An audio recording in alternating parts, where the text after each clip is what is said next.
자, 급박하게 돌아가는 한반도 정치 또 안보 상황 매주 금요일 이분과 함께 짚어봅니다.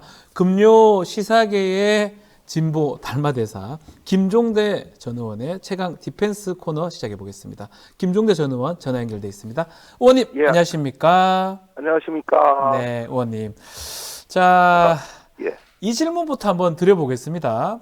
윤석열 대통령 총선 관련 메시지 아마 들으셨을 건데 예. 어떻게 들으셨어요? 저는 담화 있기 전에 아침 방송에 나가서도 네. 전혀 기대하지 마라. 세 가지가 빠질 거다. 세 가지가?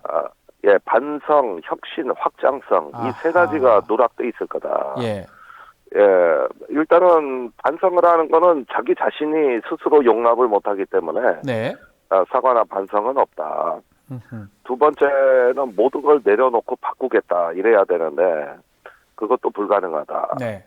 세 번째, 고로 앞으로 윤 대통령 지지율은 TK에 갇혀버릴 거다. 그래서 이제 국정의 지지에 대한 확장세가 이제 여기서 멈추고, 저는 2016년에 박근혜 대통령이 우병우 사태 이후에 20%대로 내려앉습니다. 네. 지금 그 구간이 시작이 됐다. 지금 지지율 자체가 좀 떨어지고 있습니다. 예. 예, 그래서 대인저존, 대통령이 위험 구간에 진입했다고 보고요. 여당 내에서도 안전벨트 잘 매자고 하는 그 말도 먼저 알고 있는 거 아닌가 하는 생각이 듭니다. 상황이 좀 안 좋을 것이다. 예측대로 간다. 이렇게 말씀 주셨는데 첫 번째 과제가 인선 같긴 해요. 그래도 뽑아야 될 것 같은데 이 투톱, 대통령실 비서실장이랑 국무총리 투톱 인선이 계속 숙고가 길어지고 있는 것 같습니다. 여러 사람들이 하마평에 오르고 야당 인사들도 지금 거론이 되는데 이것도 좀 논란이 되는 것 같아요. 비선 논란이 되는 것 같기도 하고요. 어떻게 보고 계십니까? 예, 이 역시 두 가지 측면으로 나타나는데요. 네. 첫 번째는 총선 이후 혼란 상황을 틈타서 일단 자기들의 좀 권력을 확대하고자 하는 어떤 개파나 세력의 헤게모니 경쟁이 본격화됐다고 보여지거든요. 네. 이제 공식 라인, 비공식 라인, 또 이런저런 어떤 세력들이 이제 그동안에 어떤 권력 중심부로 진입하기 위한 나름대로 구상을 경쟁을 하고 있는 것이다. 네. 이게 첫 번째 요인이라면 두 번째는 윤 대통령이 그거를 용인하고 방치하거나 심지어는 즐기기까지 한다는 겁니다.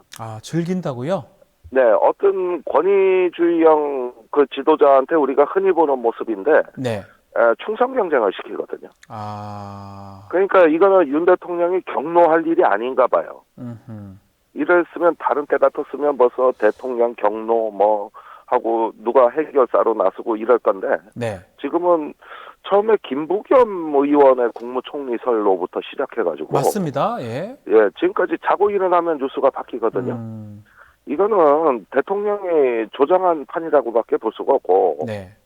그런 면에서 저는 대통령이 충성 경쟁을 유도하거나 조장했다고까지도 보여지는 대목이죠. 오히려 대통령이 만든 판이다. 근데 일각에서는 또 김건희 여사 얘기를 하면서 뭔가 비선 논란이 있는 거 아니냐 이런 얘기도 하거든요. 이런 부분 어떻게 보십니까? 그 문제 역시도 네. 대통령이 열어준 공간을 비집고 들어오는, 말하자면 이게 그 옛날 조선 500년 역사 보면은 네. 허구한 날 훈구 대신하고 외척하고 싸움이란 말이에요. 예. 그런 어떤 그 세도 정치 시대에나 있을 법한 어떤 그 헤게모니 경쟁 내지는 세력 갈등 같은 이런 양상의 어떤 프레임이 짜지고 있는 것 같아요. 네. 이건 매우 우려스러운 대목입니다. 이렇게 되면은 공직 사회가 대혼란에 빠지죠. 그러니까 대통령 의중을 몰라서 헤매는 거거든요. 의중을 몰라서. 그러니까 대통령실이 우선은 그 피해자가 될 거고, 또 어느 게 대통령 의중이냐 이런 걸 갖고 혼란에 빠지면은 공직 사회가 일을 못 하죠. 또 하나 짚어봐야 될 게 홍준표 시장과 대통령이 만남을 가졌다고 하더라고요. 거기서 여러 인선 얘기도 했고 장제원, 김한길 얘기를 했다고 하는데 두 사람의 만남은 우리가 어떻게 봐야 됩니까? 예, 일단은 홍준표 그 시장이 어떤 TK의 대변자 같이 나서는 경향이 있습니다. 근데 최근에 그 국민의힘을 보면은 마치 두 개의 당 같아요. 수도권 국민의힘과 수도권당. 예. TK의 TK당 두 개. 국민의힘과 예. 예. 그래가지고 핵분열을 하는 양상이 잠시 나타났거든요. 네. 근데 저기 홍준표 시장 강연에는 한동훈 비대위원장, 전 비대위원장을 강력하게 비토하면서 맞습니다. 예. 어떻게 보면은 대통령한테 영남권의 어떤 의중을 정서를 관철시키려고 하는 거 아니냐. 더불어 또 뭐 차기 대권과 구도까지 보는 것 같고. 네. 이런 점에서 참 좀 노회한 중견 정치이긴 하지만은 굉장히 생각은 빠르신 것 같아요. 예. 그 혹시 윤석열 대통령이 홍준표 시장을 선택할 수도 있다고 이렇게 보시는 겁니까? 이제 본인이 강력히 고사했다고는 돼 있습니다. 네. 사실 제의는 하니까 자기는 아니고 다른 사람 뭐 장제원 의원 같은 경우 추천했다는 거 아닙니까? 예. 예, 그런 점에서는 뭐 이제 시장한 지 얼마 안 되기 때문에 네. 바로 본인의 등판할 시기는 아니라고 보는 것 같고, 그러나 참 재미있는 캐릭터예요. 네. 그 시장을 넘어서는 영향력을 발휘한단 말이죠. 네. 아하. 이런 점에서는 정권의 마쿠 실세 같은 이미지로 가고 있는 거 아닌가 하는 생각이 들어요. 알겠습니다. 혹시 당대표 도전할 수 있을까요? 홍준표 시장이? 그 문제도 지금은 아니라고 봅니다. 네. 그러나 이분은 뭐 본인이 나오거나 아니건 시도 때도 없이 막 개입을 하시는 분이기 때문에 이제는 홍준표의 입이 판을 짠다. 이런 게 우선은 본인이 추구하는 목표 아닌가 싶어요. 알겠습니다. 자, 22대 원구성 협상을 두고 벌써 국민의힘하고 민주당 지금 좀 대립하는 양상입니다. 법사위원장, 운영위원장 모두 가져와야 된다. 이러니까 또 국민의힘이 국회 뭐 독단적 운영하겠냐, 뭐 여러 가지 얘기가 나오는데 민주당은 또 일각에서는 18개 상임위원장 다 가져와야 된다 이런 얘기도 하더라고요. 어떻게 보십니까? 이번 원구성 협상이 이게 이제 굉장히 중요한 협상이 됐는데, 네. 저는 22대 국회의 첫 번째 국면은 특검 정국이라고 봅니다. 특검이다 이거는. 네. 예, 특검 정국이고 범야권이 특검 연대로 결속이 되는 이런 국면이 펼쳐질 거라고 보기 때문에 뭐 운영위원회는 제가 이건 정말 뭐 야당하고 협상에 따라서는 이것도 가져와야 된다 그러지만 사실은 내줄 수도 있다고 봐요. 그러나 법사위는 안 됩니다. 법사위는 안 된다. 예. 이거는 그 중요한 특검 법안들이 줄줄이 대기하고 있고, 또 앞으로 대통령이 거부권 행사했을 때 국회 의안 처리 절차가 계속 이어지기 때문에 법사위를 일단은 반드시 사수해야 될 전략 상임위로 하고 운영위도 가급적이면 가져와야죠. 그런데 정치라는 게 뭐 그렇게 마음 먹은 대로 돼 있습니까? 왜냐면은 또 원구성이 지체되고 늦어지면은 이것도 특검 처리에 부정적 환경이 조성되니까. 그래서 저는 뭐 법사위로 집중하는 게 맞지 않느냐 하는 생각이 들어요. 그 특검 말씀을 하셨는데 최상병 특검이 이제 가장 우선적이지 않을까 생각이 드는데 최근에 이종섭 전 장관이 공수처에 좀 신속한 수사 좀 해달라 이렇게 좀 촉구를 했는데 이종섭 전 장관의 요구는 어떻게 우리가 해석을 해야 됩니까? 이거는 이종섭 장관이 이제 반격에 나섰다는 뜻이거든요. 반격이다 이거는.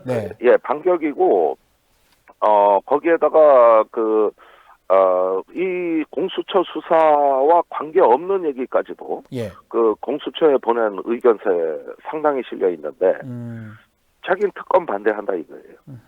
그러면 특검 반대하는 얘기를 왜 공수처에 합니까? 그렇죠. 아니 공수처에 의견서 10장 보낸 거는 수사와 관계된 얘기면 충분한데 공수처를 규탄하면 규탄하면서 특검을 반대하는 이거는 저는 이종섭 장관 의지가 아니라고 봐요. 본인 뜻이 이거는 아니다. 이미 짜여진 계획대로 누가 통제하는 사람이 있는 거라고밖에 볼 수가 없는데 같은 날 그러니까 그저께입니다. 이 의견서가 이제 언론에 공개된 모든 것이 다 바뀌었어요. 그날. 우선 이종섭 장관이 갑자기 공격수로 돌변했고 그러면서 그 국민의힘에서 그동안에 특검법에 찬성하던 사람들이 일제히 입장을 번복했습니다. 맞습니다. 대표적으로 조경태 최고위원 같은 분. 이제 특검 반대라는 걸 입에 올리지도 않고 거꾸로 언론에다 찬성이라는 입장을 입에 올리지도 않고 거꾸로 반대라고 입장 번복하기에 이르렀습니다. 예. 그래서 이제 국민의힘 내에서 특검 찬성자는 없습니다. 아, 지금은 한때는 없다. 20명까지 이탈표가 나올 거라고 봤는데 음흠. 다 정리됐고, 그 다음에 해병대 사령부에서 네. 다가올 군 정기 인사에 원래 김계환 해병대 사령관은 퇴임하는 게 거의 대세였어요. 근데 여기서도 변화 조짐이 보입니다. 어떤 변화죠? 유임시키는 걸로. 아, 한 번 더 하는 걸로 사령관. 예, 지금 벌써 네. 해병대가 사령관의 유임을 전제로 월간 일정표를 바꾸고 있어요. 아, 이건 제가 다 취재를 한 내용이고, 예. 이런 게 일시에 다 일어나면서 정권의 그 일정한 뭐라고나 할까, 최상병 특검 거부 무슨 결의 대회가 있었나? 예. 갑자기 여당하고 정부 태도가 무슨 돌격대 같이 이렇게 재구성됐단 말이에요. 그래서 이게 대통령 담화 나오기 직전에 예. 그때 정리가 됐구나. 그러면서 이제는 아무도 특검법 얘기 안 하고 있고. 그러면 이번 21대 처리는 정말 어렵겠네요. 이게 재의결, 그러니까 거부권 이후 재의결까지는 비관적이에요. 아하. 그런데 그 자체도 예. 이 특검만큼은 눈에 흙이 들어가도 최상병 특검만큼은 못 받겠다. 이런 정권의 의중이 확인되는 거기 때문에 아하. 예, 일단은 법적으로는 어찌 해볼 도리가 없습니다만은 이 정부의 어떤 민낯이 드러나는 데는 나름 효과를 거둘 것이다. 결국은 21대로 2월 돼서 국민 여론의 압력에 의해서 네. 다시 재추진될 것이라고 저는 봅니다. 이준석 대표가, 개혁신 대표가 그런 얘기를 했거든요. 특히 박정훈 전 대령 박정훈 대령 재판 결과 어떻게 나오든지 간에 윤석열 대통령이 불리하다. 그래서 공소 취소하자. 이렇게 얘기를 했는데 요 주장은 어떻게 해석하십니까? 아니, 지금 군사재판에서 이상한 일들이 자꾸 일어나거든요. 네. 재판 분위기가 너무 좋아요.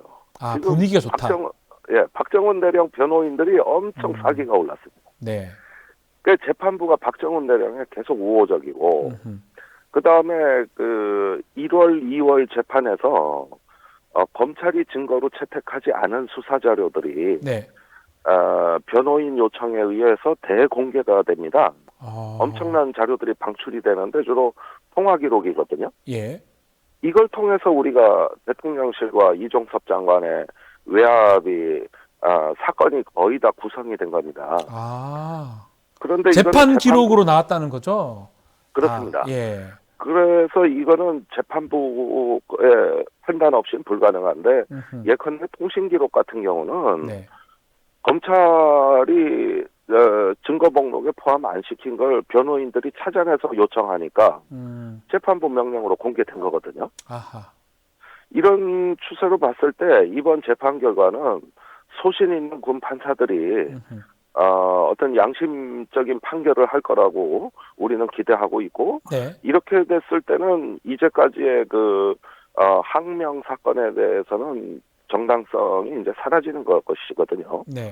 그래서 이준석 대표는 무죄가 나오면은 탄핵으로 갈 수도 있다, 여러 가지 얘기를 하고 있는데 사실은 그건 이미 정해진 길이라고 봅니다. 그리고 설령 1심에서 군사재판에서 가벼운 어떤 처벌로 유죄가 나온다 할지라도 이건 민간법원으로, 고등법원에서는 민간법원으로 이관되기 때문에 네.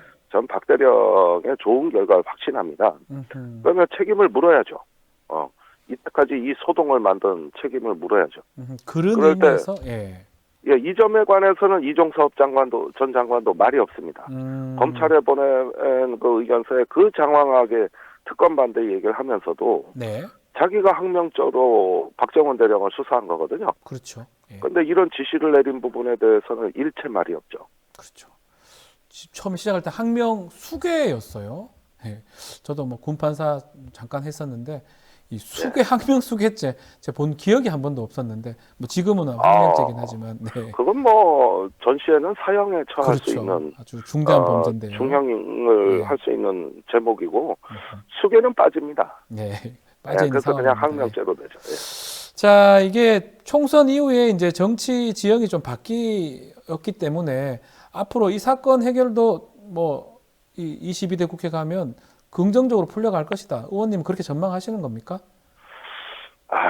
이게 네. 좀 긍정적인 상황이 될 수가 없는 게 이게 네. 파국적 상황까지도 갈 수 있는 파국적으로 예, 왜요? 예, 이건 정말 시청자들이 아셔야 될 게, 네. 지금까지 나온 모든 특검, 네. 예컨대 대장동이라든가, 김건희 여사 특검이라든가, 하는 특검보다도 이 최상병 특검이 몇 배나 더 중요한 것. 그거는, 대통령은 이게 마지노선을 넘는 거라고 보고 있는 것 같고. 대통령 입장에서 이게 가장 마지노선이 절대 안 된다. 이렇게 본다는 절대 거죠. 안 된다. 예. 거기에다가 관련자들도 엄청 많습니다. 예. 국회의원 당선된 임종득 전 대통령 안보실 2차장을 비롯해서 네. 국방부 차관, 해병대 사령관, 또 대통령실에도 국방비서관, 그다음에 공직기강 비서실에 경찰에서 파견됐다고 하는 박모경정, 네. 이런 사람들이 일사불란하게 외압을 행사하고 그 정점에는 대통령이 있는 거거든요. 이런 사건은 다른 특검이 주로 과거의 일을 이제 와서 진상규명하자고 하는 것인데 반해서 네.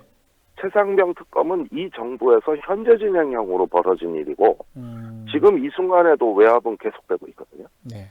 그러니까 이거는 절대 받을 수 없는 배수진으로 아마 의미 설정을 해놓은 거기 때문에 네. 아마 이거는 뭐 국민과 싸우는 한이 있더라도 자기들은 맞겠다. 이런 게 결국은 대통령의 어떤 운명도 재촉하지 않을까. 저는 그런 생각까지 해봅니다. 알겠습니다. 자, 외교안보 관련 이슈도 잠깐 짚어보겠습니다. 윤석열 대통령이 어젠가 기시다 총리하고 전화 통화를 했고 북한 문제든지 또 한미일 공조 발전 방향 논의를 했다고 하는데 현 시점에 이 통화 어떤 의미를 부여해야 됩니까?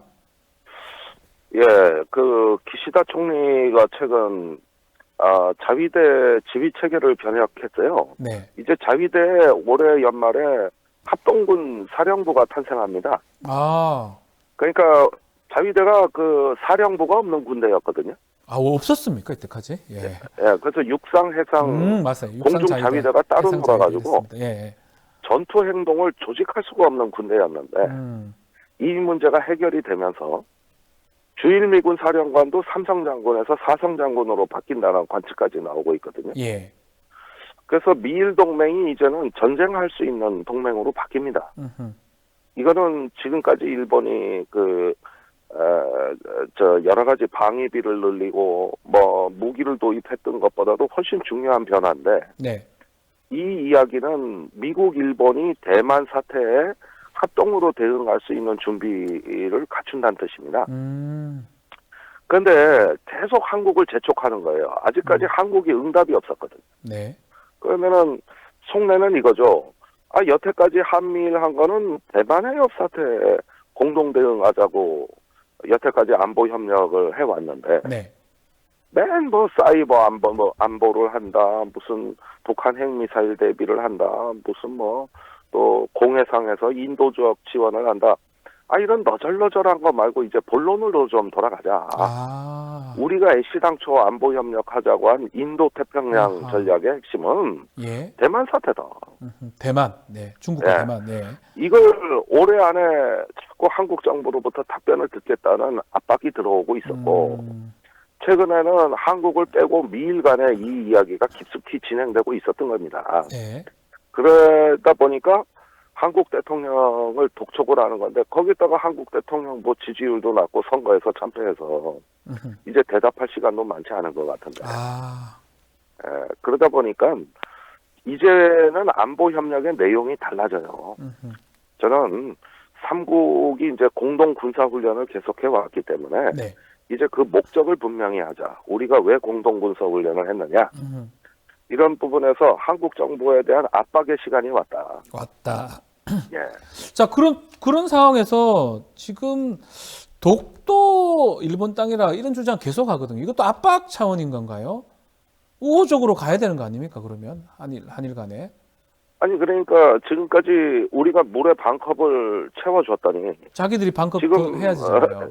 예, 일본 정부가 보여주는 태도는 그럼 우리도 반컵을 채워주겠다는 자세가 아니라 아하. 우리가 채워준 반컵의 물을 마셔버리더라고. 아, 마셨다. 그리고 다시 예. 채워내라는 거 이런 식으로 지금까지 해왔어요. 네. 그러니까 이거는 일본 정부가 뭐 사악한 집단이라서가 아니라 그게 자기들 국내 정치에 유리한 겁니다. 정치적으로 그러니까 그런 걸 이용한다는 거네요. 그러면 일본에서도. 그렇죠. 지금 뭐 정부와 정부의 밀월 관계지 국민과 국민의 화해 협력은 아니거든요. 네.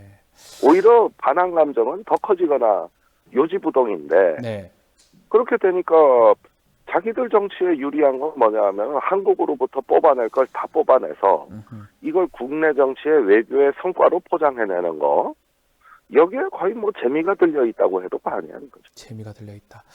자, 중동 소식도 한번 질문 좀 드려보겠습니다. 13일 밤이죠. 이란이 이스라엘 본토 공격을 했었는데 여기서 북한 기술이 좀 포함됐을 것이다. 탄도미사일에.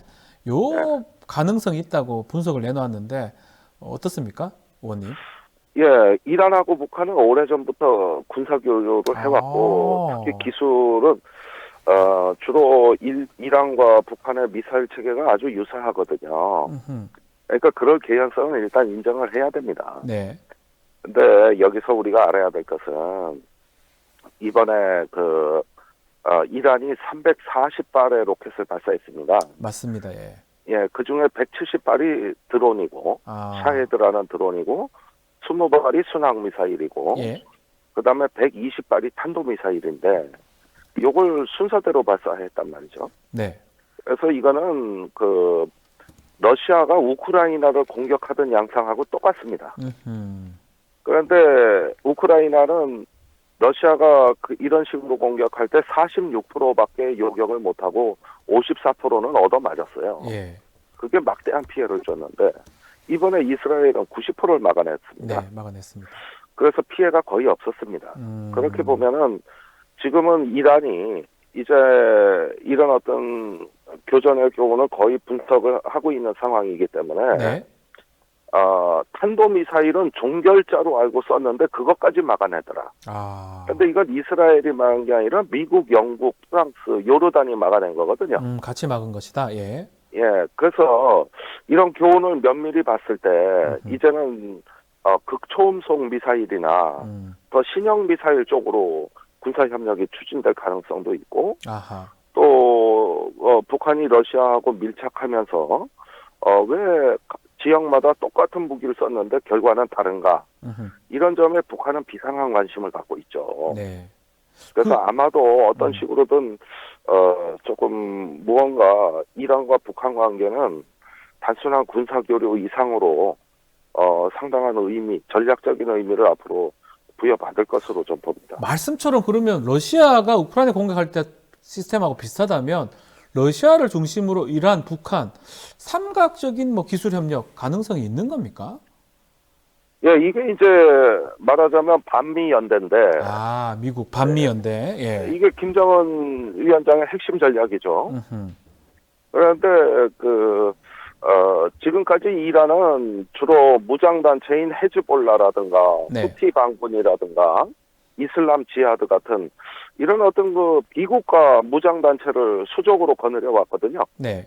그런데 이제는 좀 의미를 확장해서 러시아와 북한까지도 이제 교류선을 확대하는 이런 어떤 새로운 시도를 할 가능성이 높습니다. 그런데 때마침 이번에 이란이 이스라엘을 공격한 직후에 러시아에서 항공모함을 이동한다는 정보가 들어오고 있어요. 아, 항공모함을 어디로 갑니까? 글쎄 이게 아마 흑해나 지중해 또는 호르무즈 해협이 될 수도 있는데 아하. 이것도 무력 시위라고 봐야 되는데 아직 나타났다는 보도는 없거든요. 예. 그런데 러시아가 개입하려는 움직임을 보이고 있고 또 시리아 쪽에 러시아가 일부 주둔하고 있었기 때문에 네.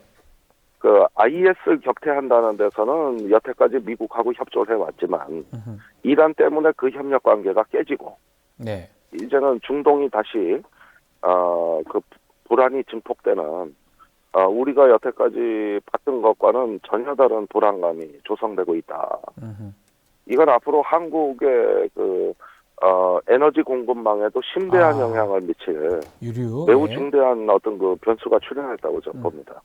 또 하나만 좀 더 짚어보면 그 이란이 이스라엘 공격했을 때 북한이 또 비슷하게 우리를 공격할 수 있잖아요.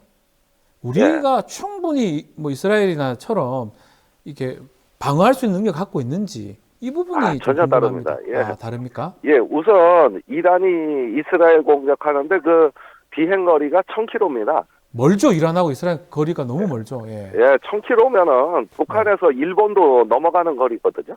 몇 시간 걸리겠네요, 오는데. 그렇습니다. 그러니까 우선은 이번 공격은 주로 중거리 미사일로 때렸는데 우리는 뭐 북한의 단거리 미사일, 심지어는 대포의 사정거리에 들어가 있기 때문에 장사정포가 있죠, 저기. 예. 예, 그렇기 때문에 일단은 사용하는 무기 체계가 전혀 다르다. 그 다음에 이번에 이란은 지금 약 한 3,000발의 미사일을 비축해 놓고 있는데 예. 그 중에서 탄도 미사일은 120발밖에 안 쐈어요. 이걸 다량으로 사격하는 게 북한 전술인데 만약에 장사정포 단거리 미사일하고 네. 각종 탄도 미사일을 섞어서 쐈을 때 어떻게 막습니까, 그거? 막을 수 없습니까? 예, 이랬을 때 방어가 사실은 어렵습니다. 게다가 이스라엘의 이번에 인구 밀집 지역이나 산업 시설이 아니라 공공기지를 타격한 거예요. 여긴 방어가 아주 잘 되거든요. 네. 근데 우리는 휴전선에서 40km 거리에 서울이 있고 그렇죠. 온 국토 천지가 다 그냥 수도권이다 접경 지역에 가까이 있기 때문에 이걸 이스라엘하고 비교한다는 건 넌센스다. 그런 만큼 이스라엘의 어떤 이번에 방어를 가지고 이제는 뭐 조금 우리도 북한에 어떤 그 좀 세게 나가도 좀 되지 않냐 이런 분들이 벌써 나타나고 있더라고요. 네. 근데 그거는 위험천만한 생각이다. 체계가 완전 다르기 다르다. 때문에 이걸 동렬해 보고 괜찮다 이렇게 생각하면 절대 안 된다 이 말씀이네요. 예, 그렇습니다. 지금 저기 북한이 군사분계선 일대 미사일 기지가 많습니다. 예컨대 동해 기대령 같은 경우는 아예 군사분계선 너머에 바로 있거든요. 예. 그러면은 거리가 뭐 불과 수십 킬로밖에 안 된다는 얘기인데 이게 어떻게 1000km 떨어져 있는 그 이스라엘 이란하고 같습니까? 완전 다르다.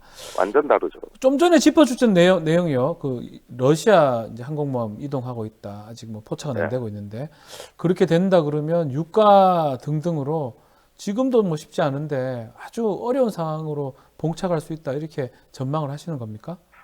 그러니까 미국이 이제 그 가장 심혈을 기울이는 부분이 네. 그렇게 중동 사태가 악화되지 않으려면 이스라엘이 반격을 하면 안 돼요. 그렇죠. 예. 이스라엘이 공격받으면 반드시 반격하는 나라거든요. 이제껏 한 번도 안 한 적이 없잖아요. 이때 공격 당했을 때. 예. 과거에 이제 걸프전 때 사담 후세인이 스커드 미사일을 발사했을 때 대응을 안 한 적이 있는데 있긴 있군요. 예. 예, 그때는 미국이 사담 후세인을 다 제압해 줬거든요. 그런데 지금은 둘 다 안 됩니다. 이스라엘 반격도 안 되고 네. 지금 이란을 미국이 침공할 수도 없어요. 그렇게 되면은 호르무즈 해협은 봉쇄된다고 봐야 됩니다. 그런데 우리나라 석유 수입의 72%가 네. 호르무즈 해협을 통과합니다. 그뿐만이 아니라 LNG, 액화가스 역시도 카타르에서 도입을 하는데 그게 바로 또 마비되는 거죠. 네. 이러면 뭐 한국은 비상사태거든요. 알겠습니다. 좀 상황이 그러니까, 급박할 수 그래서 있다. 예. 그래서 우선은 미국은 이스라엘 반격을 이제 반대하는데 이스라엘은 반격하겠다는 거거든요. 그렇죠. 이스라엘 성격상 예. 말을 안 들어요. 네. 그래서 지금은 달래고 어르고 윽박 피르고 별짓 다 합니다. 네, 알겠습니다. 자, 오늘 말씀 여기까지 들어야 될 것 같습니다. 감사합니다, 의원님. 네, 고맙습니다. 예, 지금까지 김종대 전 의원과 말씀 나눴습니다.